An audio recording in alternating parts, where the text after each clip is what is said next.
Exposé concernant la partie réanimatoire et on a invité le docteur Neil PATEL, qui est un médecin écossais.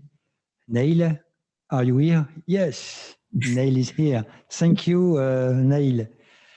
Thank you very much. I am very pleased to introduce yourself. You are a neonatologist, consultant neonatologist at University of Glasgow.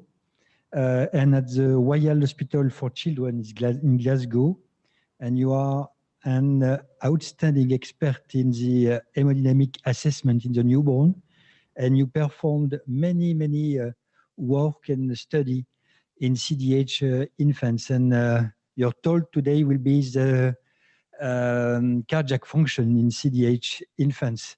Thank you, Neil. I think about 100 of colleagues are connected to hear you. Thank you, Neil. Thank you very much, Laurent. I hope you can all hear me okay. Yes, it's okay. A little bit of an echo, okay. Désolé, c'est pas bien, so I speak in English if that's okay. It's perfect for us, thank you. Thank you.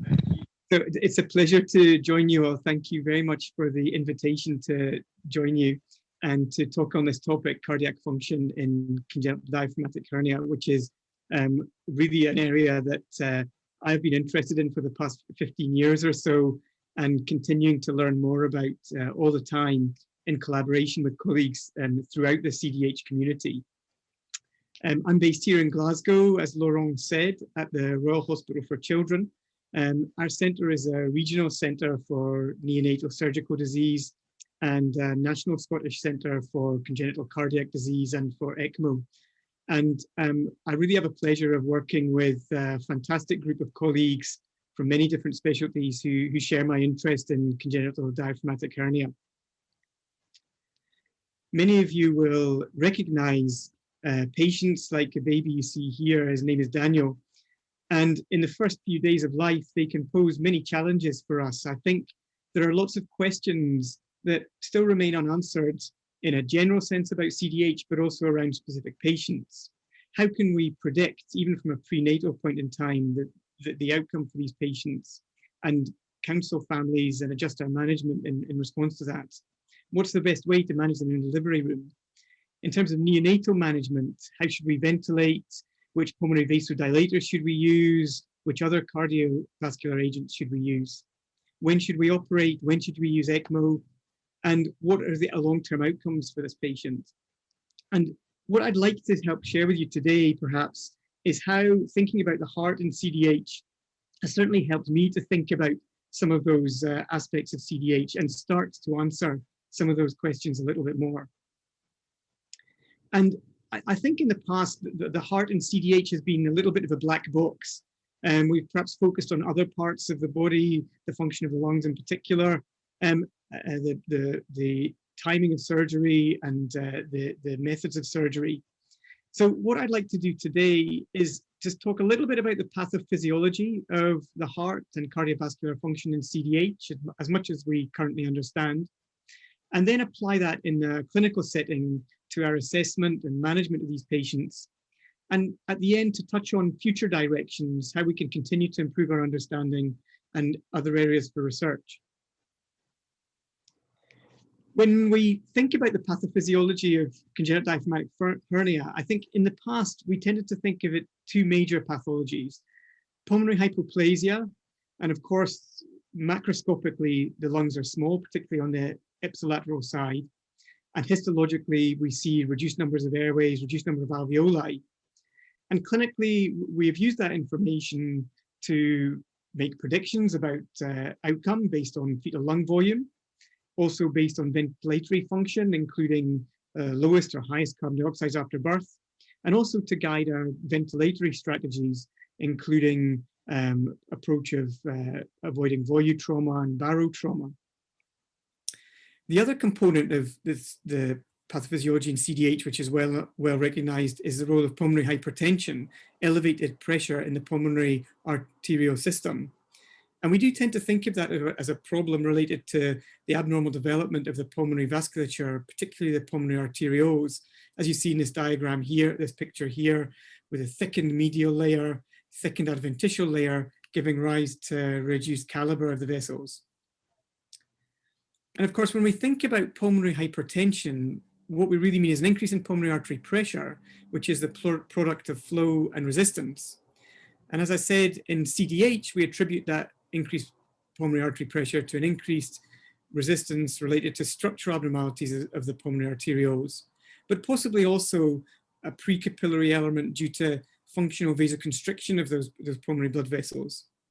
But I'd also like to highlight the possibility of a post-capillary increase in pulmonary vascular resistance due to increased pulmonary venous pressure. And we'll come back to that when we think about the role of the heart in CDH. So we know pulmonary hypertension is associated with adverse outcome. If we measure pulmonary artery pressure echocardiographically in infants, we know that in those infants who have persistently elevated pulmonary artery pressure, they're at risk of adverse outcome, including death, requirement for increased respiratory support, and requirement for oxygen at discharge. But how is it that that increased pulmonary artery pressure leads to adverse outcome in infants? Well, it's the secondary effects, including right to left shunting at the atria, at the duct, within the lungs, which will lead to the clinical picture of hypoxemia in these infants. But it's also the relationship between increased pulmonary vascular resistance and cardiac structure and function that probably leads to the clinical picture that we see in these babies and contributes to adverse outcomes. And I'd like to spend a little bit of time just sharing what we understand of that at the moment. Let's start with the right ventricle, the right heart. This is a 4-chamber apical echo from a baby with CDH in the first couple of weeks of life. And you can see here the right ventricle is dilated. It has this kind of square appearance, and there's hypertrophy of the myocardial wall. And this dilatation and hypertrophy of the right ventricle is classic in pulmonary hypertensive states, particularly CDH. There's been a change in the morphology of the right ventricle from this narrow walled crescenteric chamber in cross-section to this thick-walled concentric chamber. And it's a maladaptive process. The ventricle is trying to respond to that increased afterload, that increased pulmonary vascular resistance, and it does so by hypertrophy.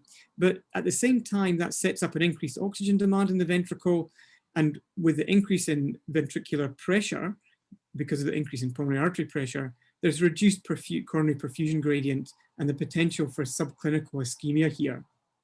And that contributes to dysfunction in the ventricle. And you can see that dysfunctional in this echo here. The ventricular chamber is not really changing shape, it's just moving during each cardiac cycle. And we've looked at that cardiac dysfunction in the right ventricle using a technique called tissue Doppler imaging. This uses Doppler to look at the longitudinal velocity of the myocardium in the basal region of the ventricles or the interventricular septum. And this is a waveform from a normal infant taken in the right ventricle, where you see systolic velocity in the early cardiac cycle, and then later early diastolic velocity corresponding to early ventricular dilatation, and a later A' velocity, which corresponds to atrial contraction in late diastole. And what you see in CDH patients classically is a reduction, or in this case, complete absence of that E' velocity, and a reduction in the S' or systolic velocity. So this technique allows us to look at systolic and diastolic function. And what we see is this loss of early diastolic function, including reduction in systolic function. And this is similar to what we see in other childhood pulmonary hypertensive states, and indeed adults with pulmonary hypertension. So in our pathophysiological model, we're saying that the increased pulmonary vascular resistance in CDH is associated with right ventricular diastolic dysfunction. And we've also seen that that is related to outcome in these patients. What we did here in a cohort of infants with CDH during my time when I was working in Melbourne in Australia was to look at that early right ventricular diastolic function, expressed here as RVE', and its correlation with outcome, including duration of respiratory support. And what you see is that those patients with impaired right ventricular dysfunction early in the first 48 hours of life had longer duration of respiratory support, and indeed longer duration of stay as well. So a relationship between early right ventricular diastolic dysfunction and outcome.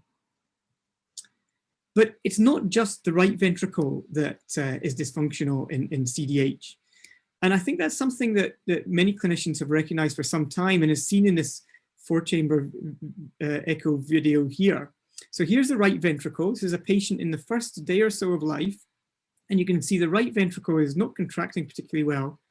But if we look at the left ventricle here, we can see that its function, both in the septum and in the free wall, is also not normal. Even if you're not an echocardiographer, I hope that you can agree with me on that.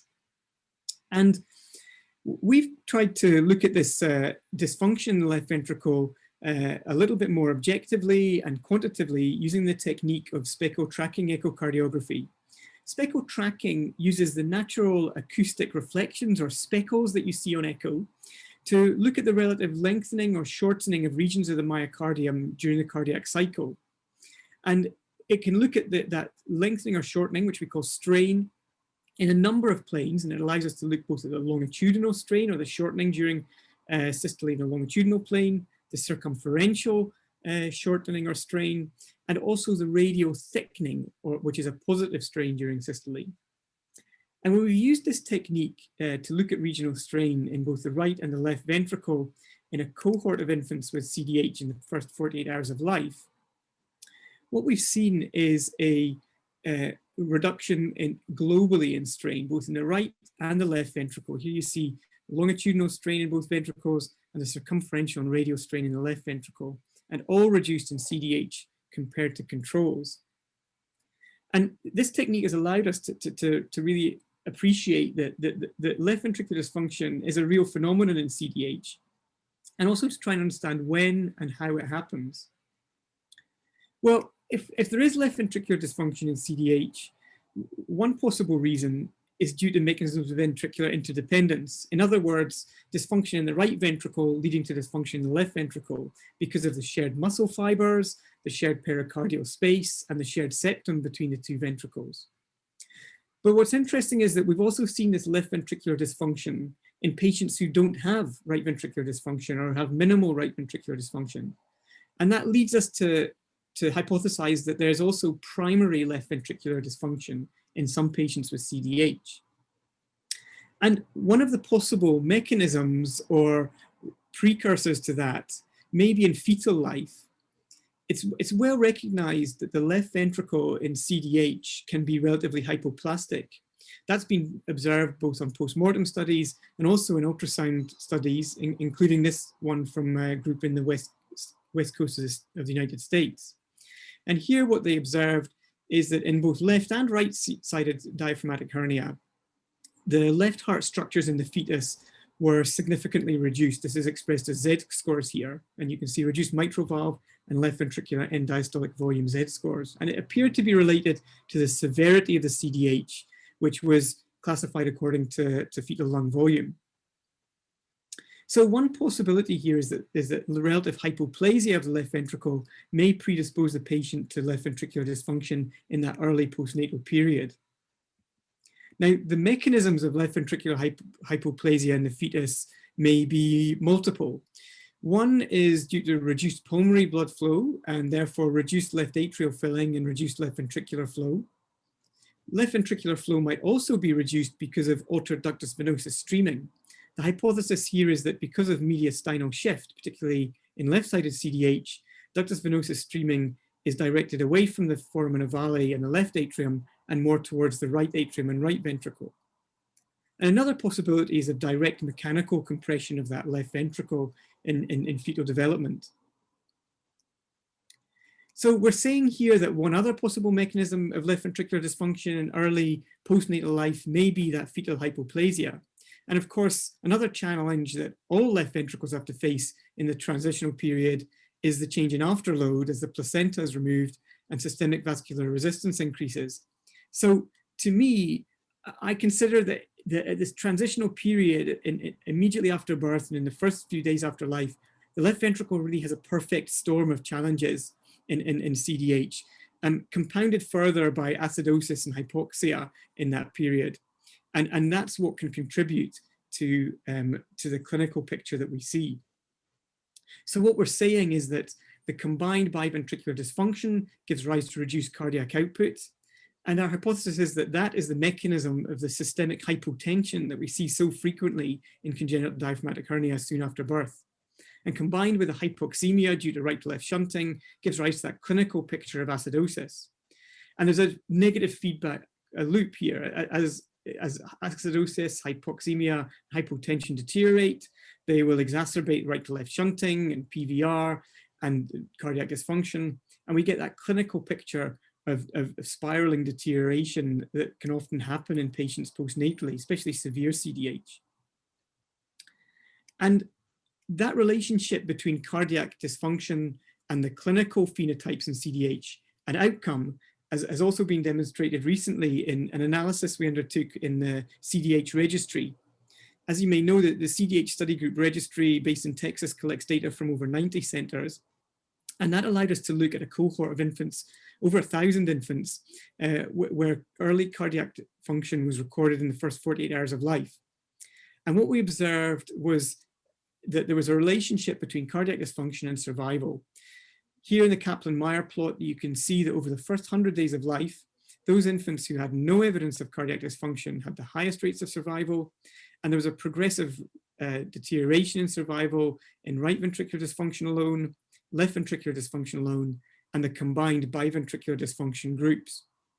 And in this analysis, we were also able to see on multivariate analysis, left ventricular dysfunction and biventricular dysfunction were independent predictors of adverse outcome, ECMO, and survival in CDH, alongside other established measures of disease severity. So it really helped us to appreciate cardiac dysfunction as a determinant of outcome in CDH. And if we think about this recognition of cardiac dysfunction as a contributor to disease pathophysiology in CDH, then we perhaps have to change our model. Instead of just thinking about it as a disease of pulmonary hypoplasia and pulmonary vascular disease, we now have to add that component of left ventricular hypoplasia and cardiac dysfunction. And that was nicely described by John Kinsella and colleagues in North America recently. There's 3 points that I just want to make about cardiac dysfunction and left ventricular dysfunction in congenital diaphragmatic hernia. The first is the possibility that left ventricular dysfunction, by leading to raised left atrial pressures and left pulmonary venous pressures, may be a primary mechanism of increased pulmonary vascular resistance in CDH. And that may have implications for how we treat acute cardiac dysfunction and pulmonary hypertension. And I'll come on to that in a few moments. The second point to make is that although left ventricular dysfunction is commoner in severe CDH, it can occur in those patients who appear to be low-risk cases. And again, that was demonstrated in a CDH registry analysis by Dui Dao and colleagues here, where they looked at what we would call stage A and stage B defects, who usually don't require a patch repair, but some of whom do not survive. And what was observed was that left ventricular dysfunction was itself an independent predictor of mortality in those low-risk cases. So even in cases where we think it's only mild CDH, cardiac dysfunction is a possibility and may contribute to adverse outcome. And the third point I want to make is that left ventricular dysfunction is a transitional phenomenon. It's transient, and even though it can be very severe, it improves quite quickly. And this is some data from tissue Doppler study demonstrating that left ventricular systolic and diastolic velocities in a cohort of CDH patients improved over the first 4 days of life. And that's important again in terms of how we support and manage these patients. So hopefully you've managed to keep up with me. I hope I'm not talking too quickly. And I'd like to change to, in the second half of the talk, to think about how we take that understanding of the pathophysiology of CDH, and in particular cardiac dysfunction, and apply it to a clinical situation, and try and address some of those ongoing controversies or areas of a certain uncertainty in clinical management. And the first thing to say is that if we appreciate that cardiac dysfunction is an important part of pathophysiology, then we should assess it routinely in patients. And as you've probably realized, I spend more time than is probably healthy with the echo machine in our unit. And this is an example protocol of how often we would perform functional assessment of pulmonary hypertension and cardiac dysfunction alongside other clinical assessment of patients. In patients with severe CDH, we'll perform echo very frequently, and we're talking about short functional echoes here to assess response to therapy and to guide our clinical treatment choices. And when we perform functional echocardiography, there's a number of techniques that we'll use. Unfortunately, there's no single echo parameter that will give us all of the information that we want about the heart. And what I hope I've indicated with some of the echo techniques that I've pointed out to you already is that each of them has some limitations and some benefits, but we really need to put them all together in a standardized way to assess the heart as best we can. So this is, I suppose, our current thinking, our current algorithm in terms of how we assess and manage the pulmonary circulation and cardiac function in CDH. It's based on regular assessment, echocardiographically and clinically, and then targeted treatment in the individual patient. If there's evidence of right ventricular dysfunction and hypoxia, then our aim is to reduce pulmonary artery pressure, reduce PVR. And it makes sense to try and target that with a pulmonary vasodilator. And as in most centers, nitric oxide is still our go-to agent, rightly or wrongly. Our second line agent for if the patient is hypoxic tends to be sildenafil, phosphodiesterase 5 inhibitor, which will augment the nitric oxide pathway. And but if there's significant right ventricular dysfunction, then we tend to target that with milrinone, phosphodiesterase 3 inhibitor, which is both a pulmonary vasodilator and will support cardiac function as a positive inotrope and a positive lusitrope. It improves diastolic function. I like to use prostaglandin to maintain the patent ductus as well as a blow-off valve to relieve that pressure load on the ventricle. But my criteria for doing that are if there's right ventricular dilatation and dysfunction, and we can see that on echo, if the pulmonary artery pressure is greater than or equal to systemic, and we get a sense of that from either measuring tricuspid regurgitation, but also more importantly, the direction of ductal shunt if it's there, if the duct is open, and also if the ductus is constricting. In many patients, the ductus may be open already and may be staying open. And in those cases, there's no need to start prostaglandin. Just coming back to nitric oxide, we all recognize that there are some patients who respond to this in terms of improvement in oxygenation, but there are many who don't. And that's demonstrated in this recent paper by Lawrence and colleagues in Philadelphia. Here you can see a minority of CDH patients who responded in the first 20 hours of life with an improvement in their oxygenation. And this concept of responders and non-responders to pulmonary vasodilation is also seen in response to intravenous sildenafil. Here in work described by Florian Kipfmüller and colleagues in Bonn, you can see an improvement in oxygenation index, but in a minority of patients. So that raises an interesting question. Why do some CDH patients appear to demonstrate improved oxygenation where others do not? And cardiac function may be an important factor in this.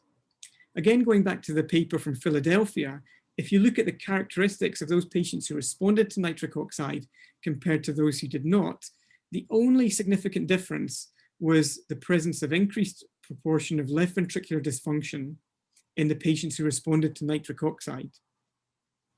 So why is that? Well, if we go back to our pathophysiological model of the CDH, it may be that in these patients, left ventricular dysfunction is a significant cause of the increase in pulmonary vascular resistance. And the analogy here is of a blocked toilet. The toilet is the left ventricle. And if we try to keep filling that toilet by giving pulmonary vasodilators, which will increase pulmonary blood flow, then we're just going to make the toilet overflow.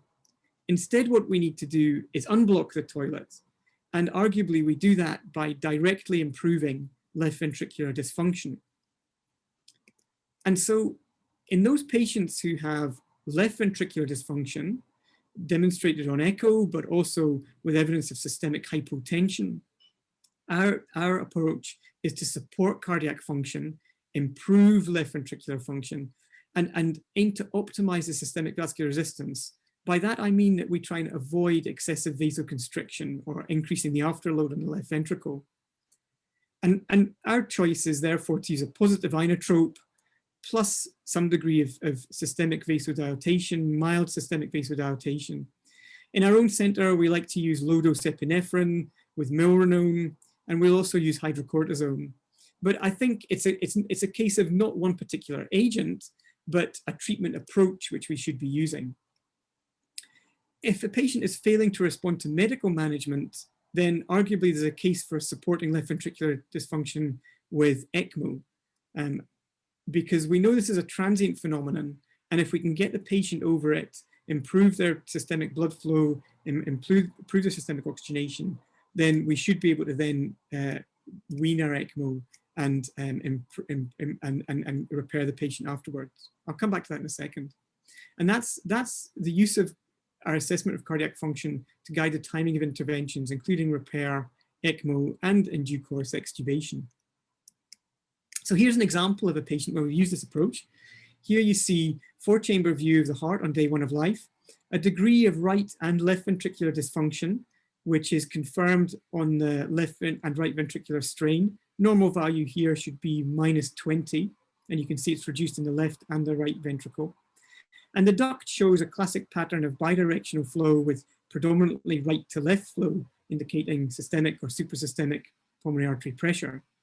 So in this patient, we started low-dose epinephrine and milrinone, and by day 3, you can hopefully start to see some improvement in left ventricular function.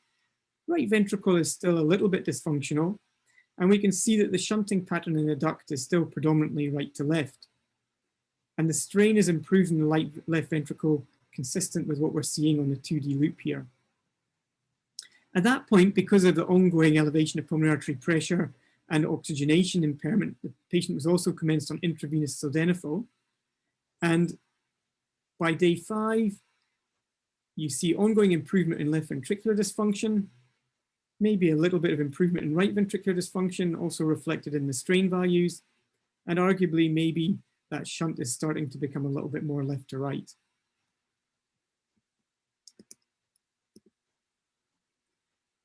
Here's another example of where we use cardiac function to guide timing of repair. In this case, actually, a less severe case of CDH, left-sided, not on significant amount of support in the first day of life, but on echocardiogram, as we would expect, bidirectional shunting, normal for the first day of life, and a degree of left ventricular dysfunction, which is reflected in a slightly reduced global strain value in the left ventricle, -14%.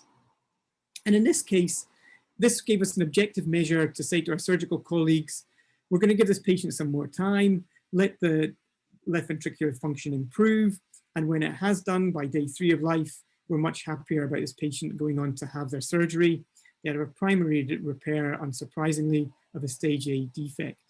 But it's just to demonstrate how that assessment of cardiac function and pulmonary hypertension allows us to make objective decisions about timing of surgery.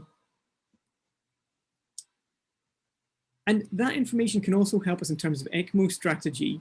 This is slightly oversimplified perhaps, but it's to demonstrate that in those patients who have predominantly left ventricular dysfunction with systemic hypotension, failing to respond to medical management, our approach that's favored is one of helping to support them by using ECMO. And in this instance, it makes sense to use VA ECMO to me to support the left ventricle and give them time to improve. And in this group of patients, we would then expect them to wean off ECMO quite quickly and repair thereafter. Where it becomes more complicated is if the patient has evidence of significant pulmonary hypoplasia, so ventilation failure, hypercarbia, and indeed evidence of significant pulmonary hypertension with oxygenation failure and right ventricular failure. Arguably here we need to make harder decisions about whether this patient is actually going to survive if we come off ECMO. But if we do put them on ECMO, then in both of these situations, there may be a case for early repair to optimize lung volume and ventilation, and hopefully pulmonary hypertension. I just want to finish by mentioning 3 final thoughts for future directions in this area of cardiac function in CDH. The first is going back to the fetus and thinking about the changes in the fetal heart that may be precursors of postnatal cardiac function. We talked about left ventricular hypoplasia as one of those possible precursors. And this is recent data from the group at Bambini Gesù Hospital in Rome in a small cohort of CDH, where they demonstrated the serial changes in the LV in fetal life. And as you see, it's a relative narrowing of the left ventricle that seems to account for the hypoplasia. And it was associated with adverse outcome in these patients. And it raises the question as to whether we could use fetal measures of left ventricular size as potential predictors of outcome in CDH by combining them with other established markers of lung volume. The other area I think that's going to be really interesting, and I know looking forward to the next presentation, is the potential impact of new strategies of cord clamping and cord management in the resuscitation of patients with CDH, and the impact that that may have on hemodynamics and indeed on cardiac function postnatally. And I think the early data from this, which suggests improvement, particularly in pulmonary blood flow and blood pressure postnatally, leads us to hypothesize that there may be an associated improvement in left ventricular function. And I think it would be interesting to see if that translates in future studies. So I'm going to end there. Thank you very much for listening, and thank you again for inviting me to take part. And I think my final message, my take-home message to you all, is really just this new forming model of pathophysiology in CDH, which combines our established understanding of pulmonary hypoplasia and pulmonary hypertension with the role of the heart in CDH, and can help us hopefully to improve outcomes for these patients. Thank you for listening, and I just want to invite you all to the next CDH symposium in 2022. We hope in person if COVID allows, here in Glasgow next April. Please let me know if you'd like to be added to the mailing list. Thank you. Thank you very much, Neil. It was very an outstanding talk on complex mechanisms and phenomena. So I imagine that there is some questions on chat, perhaps.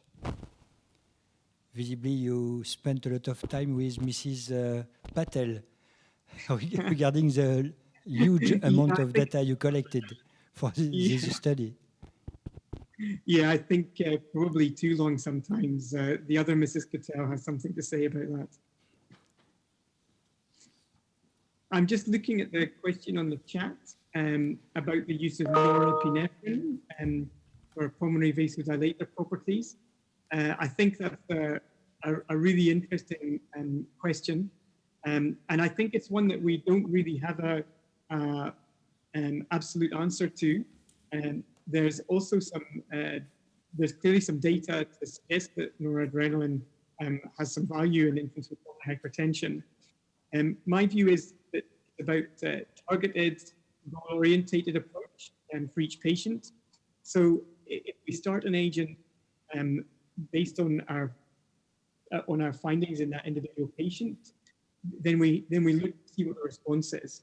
And if it's the response that we hope and we expect, then terrific, we can continue that treatment, whether it's improvement in oxygenation, improvement in cardiac function. But if it's not the response that we want or expect, then we should reassess and review our choice. And I think we see that variability in response of individual patients to different agents. There's also a question about the use of epoprostenol. And I think we've been following with interest the reports of use of epoprostenol and different analogs, including epoprostenol and CDH. So we'd use it as a third-line agent in the setting of a patient who had severe intractable pulmonary hypertension. And often we'll use it in a systematic way after we've used nitric oxide and sildenafil, usually in the setting of a patient who is on ECMO, where we're trying every avenue to try and improve their pulmonary hypertension and oxygenation. The other setting where we use it is in those difficult cases where perhaps after a few weeks or even a couple of months post-repair, we see that severe ongoing pulmonary hypertension. I would say that my experience is that the response to epoprostenol and other prostacyclin analogs is very idiosyncratic. And therefore, when we give it, we discuss it with the parents as a time-limited trial where we will give it for a period, and if we don't see a response in terms of specific criteria, oxygenation, reduction in pulmonary artery pressure, then we'll stop it.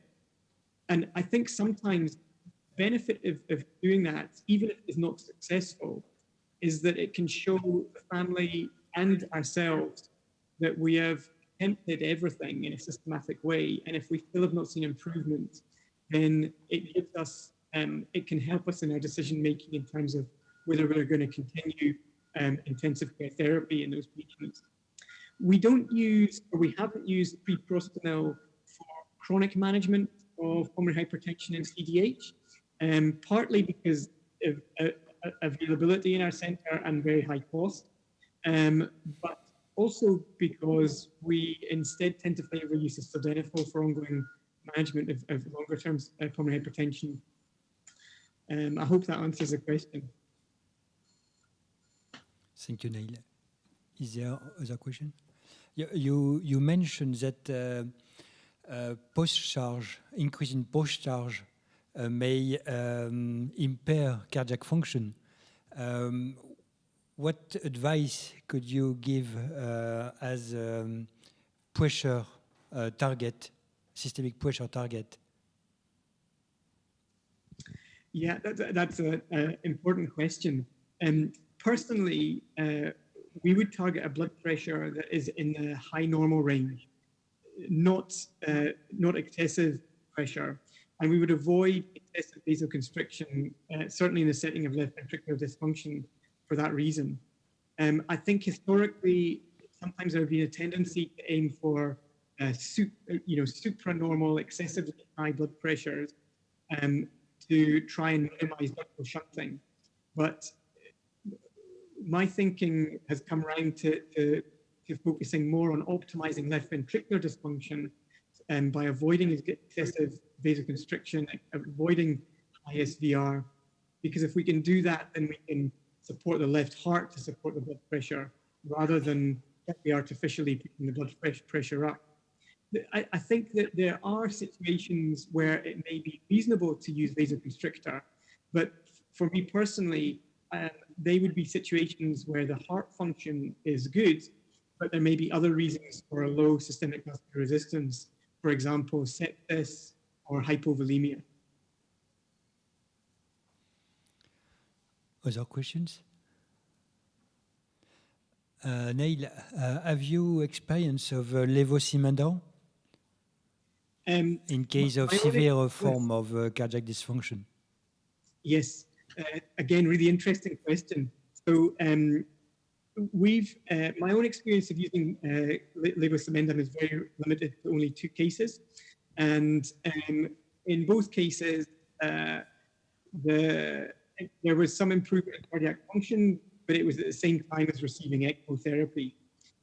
We don't use it in our own unit here in Glasgow as a first-line agent. But there's been recent reports from the group in Bonn and from Florian Kipsmuller and colleagues of their experience of using it in more routinely in CDH. And they combine that with the use of beta blockers. And I would go back to my point about perhaps it is less about a specific agent and more about your treatment goal. If the treatment goal is to support cardiac function and optimize systemic vascular resistance, then I would say use the agent that you're familiar with, which your team are familiar with, and to achieve that effect. And there may be different ones that can do that, whether it's levosimendan plus beta blocker or whether it's epinephrine plus normal. I have another question. I think many questions. You largely describe the diastolic dysfunction in the left ventricle. What about the systolic function?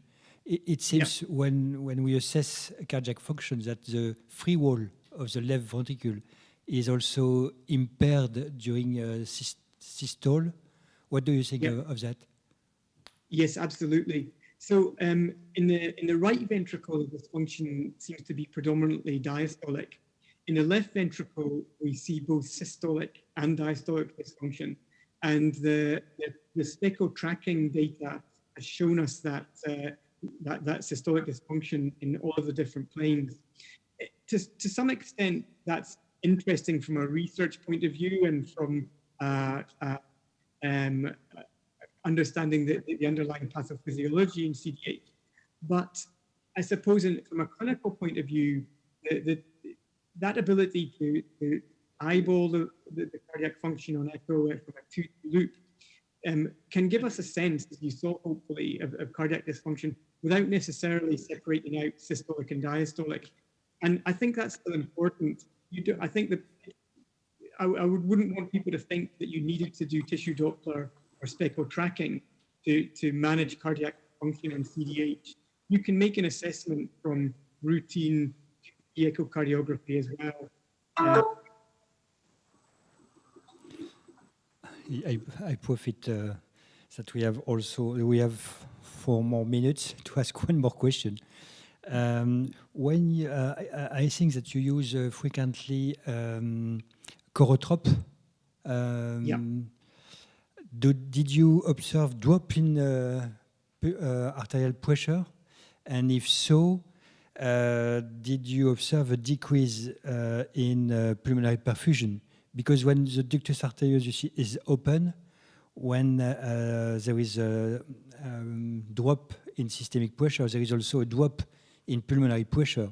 And so a drop in the perfusion pressure of the lung. So it may decrease lung perfusion. What do you think of that? I think that's a really interesting thought. And I think in the past, especially in the UK, people used to use a lot of dopamine and butamine. I think there wasn't necessarily an understanding of the effects of those. And unfortunately, at higher doses, we saw a lot of patients with very high heart rate because of the chronotropic effect of those. And as you say, by shortening heart diastole, there was a potential to reduce pulmonary perfusion and also to impair the diastolic filling of the ventricle. And increasingly, our work has been trying to avoid those use of chronotropes in high doses and to slow the heart down. And again, I think that's why others have been interested in the use of beta blockers in this situation to reduce the heart rate, improve diastolic filling, and improve the diastolic pulmonary blood flow, as you mentioned. And I think that's an interesting area for investigation. So once again, thank you very much, Neil, for your outstanding talk. Thank you very much, Neil. Thank you. Thank you, Laurent. Goodbye. Thank you very much, everyone, for inviting me. Bye now. Thank you. See you soon, in 2 days, I think. Bon, alors, c'est pas la même rampe de lancement que Alexandra a offert, mais il y a quand même beaucoup de choses qui se recoupent et beaucoup de choses dans tout ce que vient de dire Neil Patel qui se recoupent bien avec tout ce qu'on a raconté. D'ailleurs, il a eu la gentillesse de mettre notre étude préliminaire à CHIC dans son diaporama. Donc moi, je vais effectivement refaire un point de situation pour le PHRC CHIC. Je pense que, étant donné l'énorme popularité que nous avons, je vais quand même faire un petit rappel. Donc, cette étude, elle a pour but de regarder l'efficacité de la réanimation à cordon intact par rapport à la réanimation avec clampage immédiat sur l'adaptation cardiovasculaire des nouveau-nés porteurs d'une hernie diaphragmatique. Donc ça, Neil a reparlé de cette partie-là et notamment du rôle très important du ventricule gauche et de sa dysfonction à la naissance, qui peut être soutenue en partie grâce à effectivement cette réanimation à cordon intact. Donc le but là, puisqu'on regarde l'adaptation immédiate à la naissance, on a choisi un critère d'évaluation qui est très précoce dans la vie, donc l'APGAR à 1, 5 et 10 minutes, qui a l'avantage d'être très peu dépendant des autres conditions de prise en charge, qui a évidemment l'inconvénient, mais ça vous le savez tous, de pouvoir être accusé, en tout cas d'être variable d'un observateur à l'autre. Donc on a pris beaucoup de précautions pour ça. Tous ceux qui ont eu la présentation de cette étude le savent. On va regarder aussi beaucoup d'autres choses dans cette étude. Donc on va regarder, est-ce que cette réanimation à cordon intact va avoir un impact sur les pertes sanguines de la mère, sur un impact psychologique potentiel sur les parents. On va évaluer grâce à cette étude, puisque tous les nouveau-nés sont filmés à la naissance pendant les 10 premières minutes pour justement rendre l'APGAR comparable, y compris avec un observateur extérieur. Ces données vont être utilisées notamment par l'équipe de Montpellier, l'équipe de Christophe Minesi, pour valider une échelle de confort-inconfort sur ces nouveau-nés qui sont intubés sans sédation. On va regarder bien évidemment la mortalité, la morbidité, l'adaptation cardio-respiratoire et la fonction cardiaque et circulatoire. Donc pour ceux qui font partie de l'étude, qui connaissent un peu les échographies cardiaques qu'on fait et qui ont vu le topo de Lille, vous avez bien remarqué tous qu'il y a quand même énormément de choses qui se recoupent. L'idée de cette étude CHIC, c'est qu'on espère inclure 180 patients. 180 patients avec une étude prospective à des temps donnés de leur fonction cardiaque. Ça peut nous donner ça peut compléter et à venir encore enrichir tout ce que nous a expliqué Neil sur la connaissance de la fonction cardiaque de ces enfants. Donc, c'est vraiment une des parties très intéressantes qu'on peut demander à cette étude. Donc, cette étude, elle nécessite tous les moyens qui sont résumés là. Donc, c'est des enfants qui sont filmés, qui sont réanimés sur une table particulière qui est complètement autonome, qui n'est pas du tout branchée et qui permet de faire la réanimation entre les jambes de la maman, notamment dans le groupe de réanimation à cordon intact. Je passe sur les détails du recueil des données et des inclusions initiales. Donc, on va inclure dans cette étude tous les enfants qui ont eu un diagnostic anténatal de hernie diaphragmatique, puisque évidemment la réanimation à cordon intact, il faut le savoir avant la naissance, qui ne sont pas porteurs d'anomalies chromosomiques, qui sont nés à terme et qui participent pas à un autre essai clinique anténatal. Donc on va peut-être un peu se télescoper transitoirement avec Smart Théo, mais ça devrait bien se passer. Donc évidemment, il faut que ce soit des parents qui comprennent le français. Vous allez voir donc sur cette diapo et sur les suivantes, les parties qui sont en rouge sont les amendements, sont le premier amendement de l'étude qui vient d'être validé là récemment. Donc évidemment, les prématurés, les enfants porteurs d'autres malformations, les jumeaux et les parents ne comprenant pas le français seront exclus de l'étude. Donc c'est une étude multicentrique, vous allez voir donc les centres ensuite, prospective, contrôlée, randomisée en ouvert, qui va inclure 180 patients. Donc ça, c'est issu du calcul d'effectifs, puisqu'on veut montrer une différence dans l'APGAR. Avec le calcul statistique, on arrive à la nécessité de 90 patients pour chaque bras. Donc en théorie, on est sur une période d'inclusion de 24 mois qui va probablement être prolongée. L'étude, donc initialement, c'était prévu pour durer 3 mois.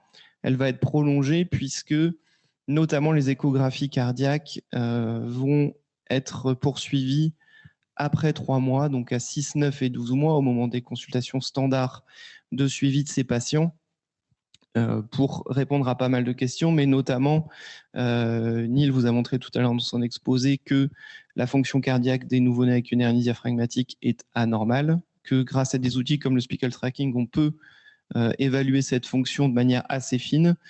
Mais il n'y a actuellement aucune étude qui est capable de nous dire à quel moment cette fonction redevient normale, c'est-à-dire à quel moment est-ce que ces nouveau-nés n'ont plus de dysfonction cardiaque. Et cette étude pourrait nous permettre d'y répondre, au moins grossièrement.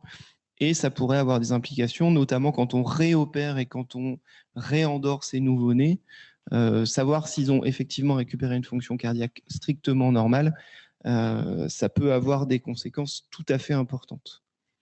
Donc, la durée de la recherche, alors, normalement, c'était... alors, je ne sais pas d'où vient ce 27. Bon, c'était 3 mois, normalement. Normalement, maintenant, c'est 3 mois en postnatal plus les 9 mois. Donc, on est à 12 mois postnataux.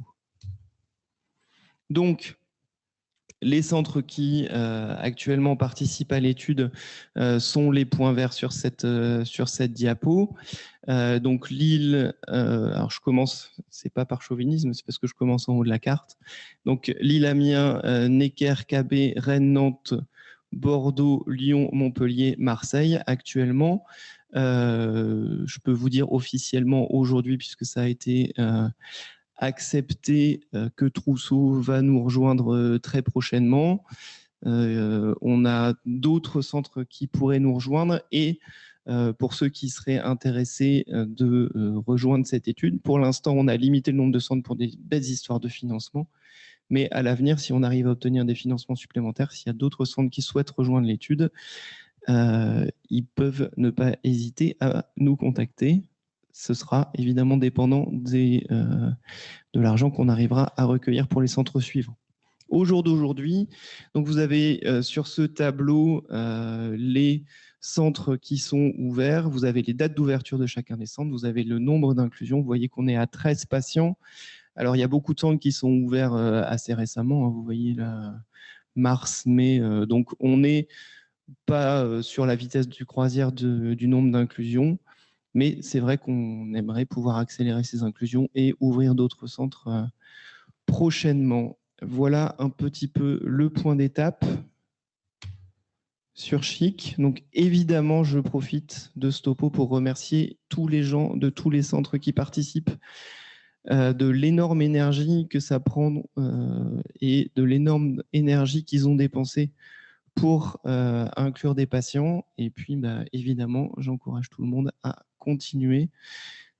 Juste, vous voyez qu'on a inclus 6 patients à Lille. Quand on prend le temps de discuter avec les patients, c'est 100% de patients qui disent oui, ce n'est pas une étude pour laquelle c'est compliqué de faire des inclusions. Les parents comprennent très bien l'étude quand on prend le temps de leur expliquer et on n'a pas de difficulté particulière avec ça. Merci de votre attention.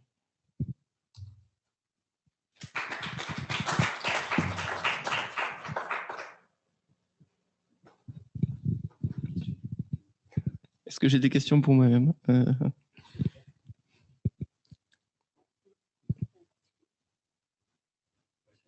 On peut passer à la suite, je pense.